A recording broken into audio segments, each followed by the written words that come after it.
오늘은 유기성 목사님의 기도와 관련한 말씀을 참조하여 영상을 제작하였습니다. 우리가 주님의 음성을 명확하게 들으려면 기도하는 자리에서 경험해야 합니다. 기도할 때 내 안에서 말씀하시는 주님의 생각을 너무나 뚜렷하게 경험할 수 있죠. 우리가 기도할 때 주님의 음성을 명확하게 들을 수 있는 이유가 있습니다. 기도하는 그 시간만큼은 우리가 주님만 주목하기 때문이죠. 그런데 기도하는 시간에 복잡한 생각으로 어려움을 겪는 사람들도 있습니다. 하지만 이런저런 생각이 막 떠오르는 그때 우리가 기도를 열어달라고 담대하게 구하면 생각의 시달림이 사라지고 기도하는 도중에 평소 잡생각과는 다른 생각들이 계속 떠오르게 됩니다. 하나님 앞에 기도 제목을 아뢰면서 동시에 하나님이 우리가 알게 하고자 하시는 생각들을 떠오르게 합니다. 예레미야나 에스겔 같은 선지자들이 하나님의 말씀을 들었던 자리는 바로 기도의 자리였죠. 뿐만 아니라 사도 바울이 소아시아에서 전도하다가 유럽으로 복음을 가지고 건너가게 된 이유도 기도하다가 마게도냐 사람이 바다 건너편에서 도와달라는 선지자 환상을 보았기 때문입니다.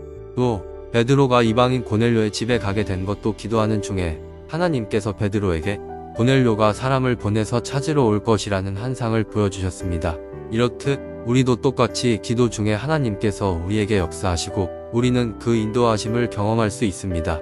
기도 중에 주님은 우리들을 정말로 놀랍게 이끌고 가십니다. 그래서 기도 시간을 소홀히 해서는 안 된다는 많은 말씀들이 있죠. 항상 매일 기도 시간을 꾸준히 가져야 하고 지속적으로 해야 합니다.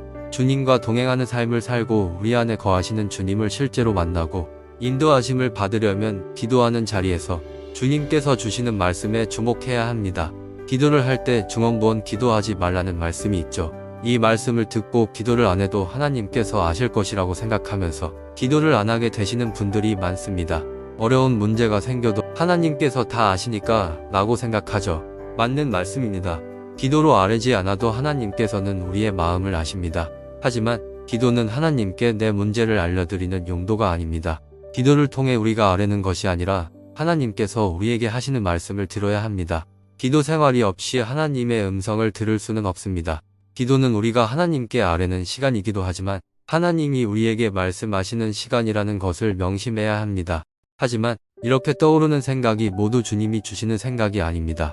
그래서 처음에 우리가 드는 생각에는 마귀가 주는 생각도 참 많을 수 있죠. 복수심, 분노, 상처, 세상에 대한 관심 등 사탄이 우리를 잡으려고 할 때 생각을 먼저 잡습니다. 가룟 유다의 생각을 쥐어 잡듯이 말입니다. 우리의 생각에 대한 근원과 뿌리를 반드시 분별해야만 합니다. 그럼 어떻게 구별할 수 있을까요?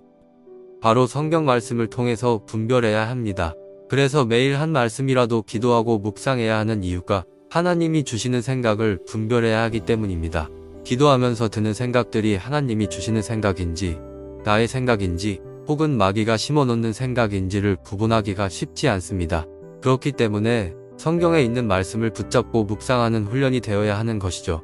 단순히 말씀이 우리에게 와닿는다는 그런 이유만으로 묵상하는 것이 아니라 훈련받듯이 붙들고 기도해야 하나님이 우리에게 주시는 말씀을 제대로 들을 수 있는 것입니다. 하나님께서는 하시고 싶은 말씀을 다 성경에 기록해 놓으셨습니다. 막연하게 하나님의 인도하심을 받을 이유가 없기에 우리가 말씀을 붙잡고 나아가야 하는 것이죠. 그렇게 해야 기도를 하면서도 하나님의 음성을 듣고 그 음성에 대한 정확한 분별을 할 수 있는 것입니다. 그래서 우리가 하나님의 음성을 듣기 위해서는 반드시 기도를 해야 하고 또 그 말씀을 제대로 받기 위해서 하루하루 말씀을 놓치지 않고 살아가는 노력이 필요합니다. 오늘 영상을 보신 모든 분들의 하루하루가 은혜가 넘치시길 진심으로 바라겠습니다.